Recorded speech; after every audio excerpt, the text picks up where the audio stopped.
ఆలోచించండి మీరు కూడా. ఏం లాభం వచ్చింది కాంగ్రెస్ వచ్చిన తర్వాత? ఇవాళ తెలంగాణకు వచ్చిన లాభం ఏంది, తెలంగాణ ప్రజలకు జరిగిన మరి మేలేంది ఆలోచించవలసిన అవసరం ఉన్నది. రైతు బంధు బంద్ అయింది. నేను ఇక్కడ రైతు సంగ్రామ సదస్సు పెట్టి ఇదే వరంగల్లో మే 6 తారీఖు నాడు పోయిన మాసంలో మనందరం కూడా కలుసుకున్నాం. ఆ రోజు అడిగిన నేను రేవంత్ రెడ్డి గారిని, అయ్యా నువ్వే అంటివి కదా, కేసీఆర్ గారు చెప్పినారు రేవంత్ రెడ్డి గాని కాంగ్రెస్ ప్రభుత్వం వస్తే రైతు బంధుకు రామ్ రామ్ అవుతుందని చెప్పిండు. చెప్తే ఏమన్నాడు రేవంత్ రెడ్డి ఆ రోజు? మేమేమన్నా దిమాగ్ లేని వాళ్ళమా, మేమేమన్నా దివానాగాళ్ళమా, రైతు బంధు ఎందుకు బంద్ అవుతుందా అని మాట్లాడిండు. ఇవాళ నేను అడుగుతా ఉన్నా రేవంత్ రెడ్డి గారిని, 3 సార్లు రైతు బంధు ఎగ్గొట్టినోని ఏమనాలి? మరి ఏమనాలో గదే అనాలి. ఒక మాట మనం ఆలోచించవలసిన అవసరం ఉన్నది. ఒక రైతు బంధు ఎగ్గొట్టడం మాత్రమే కాదు, ఆఖరికి యూరియా ఇచ్చే దిక్కులేదు ఈరోజు. కేసీఆర్ గారి పరిపాలనలో ఒక్క ఫోన్ కొడితే ఒక ఆటో అన్నకో ఆటో తమ్మునికో పొలం కాడికి వచ్చి యూరియా వేసిపోతుండే. ఇవాళ పరిస్థితి ఏంది? మళ్ళా యూరియా కోసం లైన్లలో నిలబడే రోజులు వచ్చినాయి. మా సత్యవతి రాథోడ్ గారు కూడా పోయి మన లైన్లో నిలబడ్డది, అక్క నాకు కూడా యూరియా కావాలి నా పొలానికి అని చెప్పి. ఒక పరిస్థితి ఇవాళ తెలంగాణలో కనబడతా ఉన్నది. ఈ 30 నెలల్లో జరిగిన వినాశనం, ఈ 30 నెలల కాంగ్రెస్ పరిపాలనలో చూస్తున్న విషాదం బహుశా ఎవరు కూడా ఊహించలేదు, ఎవరు కూడా కనీసం ఆలోచనలు కూడా రాలేదు. ఏమనుకున్నారు ప్రజలు? ఏమైతే రమేష్ పోతే ఇంకొక ఆయన వస్తాడు, ఏమున్నది పైన బటన్ ఒత్తితే కింద పైసలు పడుతూనే ఉంటాయి అని ప్రజలు కూడా అనుకున్నారు. రైతు బంధు అర్థం కాలే, కేసీఆర్ చేసిన పని అర్థం కాలే, 24 గంటల కరెంటు మర్చిపోయే పరిస్థితి. కానీ ఇవాళ ఒక్కొక్కటిగా అన్ని గుర్తొస్తున్నాయి. అందుకే నేను రమేష్ అన్నకు చెప్పిన, అన్న ఏం నష్టం లేదు, మనకేం వచ్చిన ఇబ్బంది లేదు. ఎందుకంటే అప్పుడప్పుడు గాడిదని చూస్తేనే గుర్రం విలువ కూడా తెలుస్తుంది ప్రజలకు, గాడిదల్ని చూస్తేనే గుర్రం విలువ ఏందో కూడా తెలుస్తుంది, చీకటిని చూస్తేనే వెలుగు విలువ కూడా అర్థమవుతుంది. అప్పుడప్పుడు తెలవాలి, లేకపోతే ఏమవుతుంది?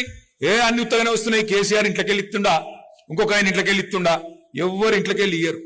అందరం ప్రజల సొమ్ముకు ధర్మకర్తలం.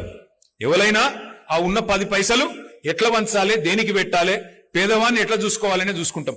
మనమేమో పేదవాన్ని చూసుకున్నాం, ఆయననేమో పెద్దవాళ్ళని నరుచుకుంటున్నాడు, కమిషన్లు దండుకుంటున్నాడు, ఢిల్లీలో పోయి కప్పాలు కడుతున్నాడు. అందుకే నేను అనేది, కేసీఆర్ గారి పరిపాలనలో తెలంగాణ అంటే సంక్షేమానికి, సకల రంగాల అభివృద్ధికి చిరునామాగా ఉండేది. కానీ ఇవాళ తెలంగాణ సకల సంక్షోభాలకు కేర్ ఆఫ్ అడ్రస్ గా మారింది. మరి ఈరోజు మనం ఒక మాట గుర్తు చేసుకోవాలి. ఎంత హీనమైన మాట అంటే, ఎక్కడన్నా ఏ నాయకుడైనా ఏం చెప్తాడు, నీకెవరయ్యా ఆదర్శం పరిపాలనలో అంటే ఒక శ్రీరాముడు అని చెప్తారు, ఒక శ్రీకృష్ణుడు అని చెప్తారు, ఒక దేవుడు గురించి చెప్తారు. కానీ రేవంత్ రెడ్డి గారు ఎట్లున్నారు? ఎవరయ్యా నీకు ఆదర్శం అంటే ఒక నరకాసురుడు, ఒక రావణాసురుడిని మించిన హిట్లర్ ఈయనకు ఆదర్శం అట. హిట్లర్ ఐ డెమాలిస్ట్ లైక్ ఎనీథింగ్, సుశిరాన్ని ఎంత బాగా గులగొట్టినో అని చెప్పి బెంగళూరు పోయి గప్పాలు చెప్తున్నాడు రేవంత్ రెడ్డి. అంటే ఆయన వినాశకరమైన ఆలోచన విధానానికి ప్రతీక. హిట్లర్ ను ఆదర్శంగా తీసుకునే వాడికి ఏం చెప్తాం మనం, ఏమని అడుగుతాం మనం? అందుకే నేను మిమ్మల్ని అనేది, ఇవాళ దేశం మొత్తం మన వైపే చూస్తా ఉన్నది. తెలంగాణలో ఈ దిగజారిన రాజకీయం, తెలంగాణలో ఈ తీవ్రమైన దాష్టికం ఏదైతే జరుగుతున్నదో రైతాంగం మీద ఏం జరగబోతున్నది అని చెప్పి మొత్తం దేశం మన వైపే చూస్తా ఉన్నది.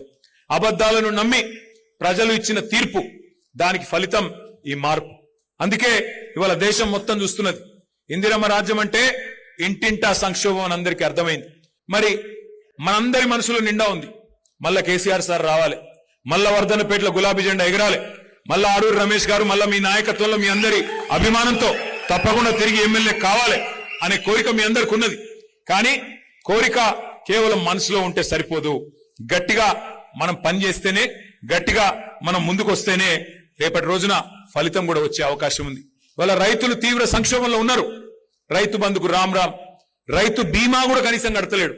7,600 మంది రైతులకు రైతు బీమా కూడా వచ్చిన పరిస్థితి లేదు. యూరియా దొరుకుతలేదు, కరెంటు చక్కగా వస్తలేదు. ఆఖరికి ఇక పంటల కొనుగోలు అయితే నాకంటే బాగా మీకు తెలుసు. కానీ మీకు ఒక మాట చూపెట్టాలి, నేను కూడా ఒక వీడియో తెచ్చిన. పంటల కొనుగోలు విషయంలో కాంగ్రెస్ పార్టీ ప్రతిపక్షంలో ఉన్నప్పుడు ఏం చెప్పింది, వ్యవసాయం గురించి ఏం చెప్పిందో ఒక్కసారి ఆ వీడియో ప్లే చేయాలని మా తమ్ముళ్ళని నేను కోరుతా ఉన్నా. నేను అడుగుతున్నా, నరేంద్ర మోడీ ఒట్లు కొనేది ఉంటే నువ్వేమన్నా బ్రోకర్ గాడివి, దళారీ పని చేస్తావా? రాష్ట్ర ప్రభుత్వం దగ్గర డబ్బులు లేవా? 2.5 లక్షల కోట్ల రూపాయల బడ్జెట్ ఉన్నప్పుడు రైతుల దగ్గర కొనాల్సింది నువ్వు. ఇక్కడున్న పేదలు, ఇక్కడున్న రైతులు, ఇక్కడున్న యువకులు, ఇక్కడున్న మహిళలు, ఇక్కడున్న దళితులు, గిరిజనులు, బలహీన వర్గాల బిడ్డలు నీకు ఓటేసి నిన్ను ముఖ్యమంత్రిని చేస్తే నువ్వు కొనకుండా మోడీ కొనాలి, బోడిగాడు కొనాలి అని మోకాలకు బోడిగుండుకు లింకు పెట్టి మాట్లాడుతుండే రాష్ట్ర ముఖ్యమంత్రి. నువ్వు ఒట్లు కొననప్పుడు నీకు గద్దె మీద ఉండే అధికారం లేదు కేసీఆర్.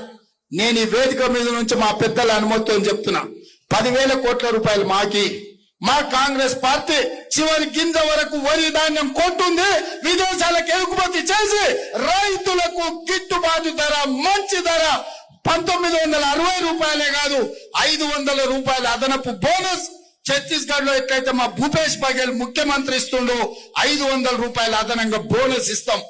ఏం మాట్లాడిండో విన్నారా? ముఖ్యమంత్రిని పట్టుకొని ఆ రోజు కేసీఆర్ గారిని పట్టుకొని బ్రోకర్ అన్నాడు. నువ్వేమన్నా బ్రోకర్వా? మోడీ కొంటేనే నువ్వు కొంటావా?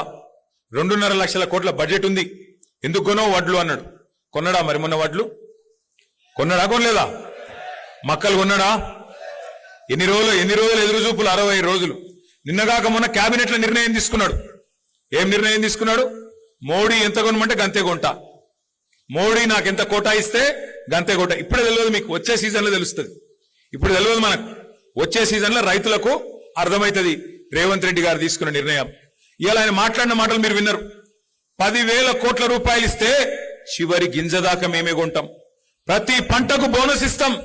పత్తికి బోనస్, శనగలకు బోనస్, కందులకు బోనస్, జొన్నలకు బోనస్, వడ్లకు బోనస్, మక్కలకు బోనస్, అన్నిటికీ 500 రూపాయల బోనస్ ఇస్తాం.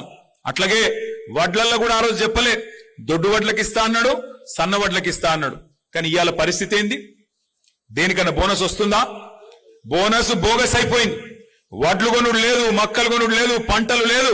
ఆఖరికి మోడీ చెప్పినట్టు ఆయన ఎంత కొనమంటే ఎంత కోటా ఇస్తే అంతకే కొంటా అంటున్నాడు ముఖ్యమంత్రి రేవంత్ రెడ్డి. మరి ఇవాళ నేను కూడా అనొచ్చు, నువ్వు బ్రోకర్ వా అని నేను కూడా మాట్లాడచ్చు. కానీ నేనేమంటున్నా అంటే దయచేసి మీరు ఆలోచించండి. ఇట్లాంటి దుర్మార్గమైన ముఖ్యమంత్రి, రైతులను ఏడిపిస్తున్న ముఖ్యమంత్రి, ఆయనను ఎన్ని రకాలుగా తిట్టినా తప్పు లేదు. కానీ సంస్కారం అప్పుడప్పుడు అడ్డం వస్తుంది. ఎందుకంటే ఆయన కూర్చున్న కుర్చీ వేస్తుంటుంది. కాబట్టి నేను ఆయన ఏం తిట్టను, కానీ ఒకటి మాత్రం అడుగుతా. మరి అలా రేవంత్ రెడ్డి గారు మోడీ ఏదైతే కోటా ఇస్తాడో ఆ కోటా మందమే నేను కొంటా అంటున్నావు. మరి నువ్వేం చేస్తావు? కేసీఆర్ గారు ఉన్నప్పుడు యూరియా చక్కగా ఇచ్చిండు, కేసీఆర్ గారు ఉన్నప్పుడు విత్తనాలు టైంకి ఇచ్చిండు, కేసీఆర్ గారు ఉన్నప్పుడు నాట్లు వేసేటప్పుడే రైతు బంధు పడ్డది. కానీ నువ్వు వచ్చిన తర్వాత ఇలా రైతు బంధు టైంకు యూరియా దొరకదు, విత్తనాల సరఫరా పోలీస్ స్టేషన్లల్లా, మరి ఆఖరికి పంటల కొనుగోలు మోడీ ఎంత చెప్తే అంతకే చేస్తా అంటున్నావు. మరి నువ్వెందుకున్నావు? నీ దగ్గర మరి ఇంత పెద్ద బడ్జెట్ ఎందుకు? నువ్వెందుకు? నీకు ఆ పదవి ఎందుకు అని నేను అడుగుతా ఉన్నా. ఈ సందర్భంగా ఒక మాట మాత్రం పక్కా, కేంద్రం మీద ఇన్ని రోజులు డైలాగులు కొట్టిండు, చివరి గింజ దాకా కొనకపోతే యుద్ధం చేస్తా, పొడి చేస్తా అన్నాడు మొన్న ముఖ్యమంత్రిగా. ఇంతకుముందు చెప్పిన మాటలేమో ప్రతిపక్షంలో ఉన్నప్పుడు 2021-22 చెప్పిండు. ఈ మధ్యన 4 డైలాగులు కొట్టిండు, అవి కూడా మీకు చూపెడతా. ముఖ్యమంత్రిగా కొట్టిన డైలాగులు పెట్టాలమ్మా. ఇది ముఖ్యమంత్రిగా మాట్లాడిన. ఈనాడు కిషన్ రెడ్డి గారికి విజ్ఞప్తి చేస్తున్నా, తక్షణమే తెలంగాణ రాష్ట్ర ప్రభుత్వం సేకరించిన వడ్లు, తడిసిన ధాన్యంతో సహా కేంద్ర ప్రభుత్వంతో కొనిపించాలి. మా మొక్కలు, మా జొన్నలు, మా పొద్దుతిరుగుడు ఇత్తనాలు కేంద్ర ప్రభుత్వం కొనుగోలు చేయాల్సిందే. ఆ బాధ్యత కిషన్ రెడ్డి గారు తీసుకోవాల్సిందే. తడిసినవైనా మిగతావైనా మొక్కలైనా ఈ ఇత్తనాలు కొనాలన్నా లేకపోతే ఈ ధాన్యం కొనాలన్నా కేంద్ర ప్రభుత్వం ముందుకు రావాలి. పంటల కొనుగోలు కూడా ఇంకా ఉత్తమ్ గారు చెప్పినట్టుగా కేంద్ర ప్రభుత్వం యొక్క విధి విధానాలకు అనుగుణంగానే తెలంగాణ రాష్ట్రంలో కూడా భవిష్యత్తు పంటల కొనుగోళ్లు ఉంటాయి.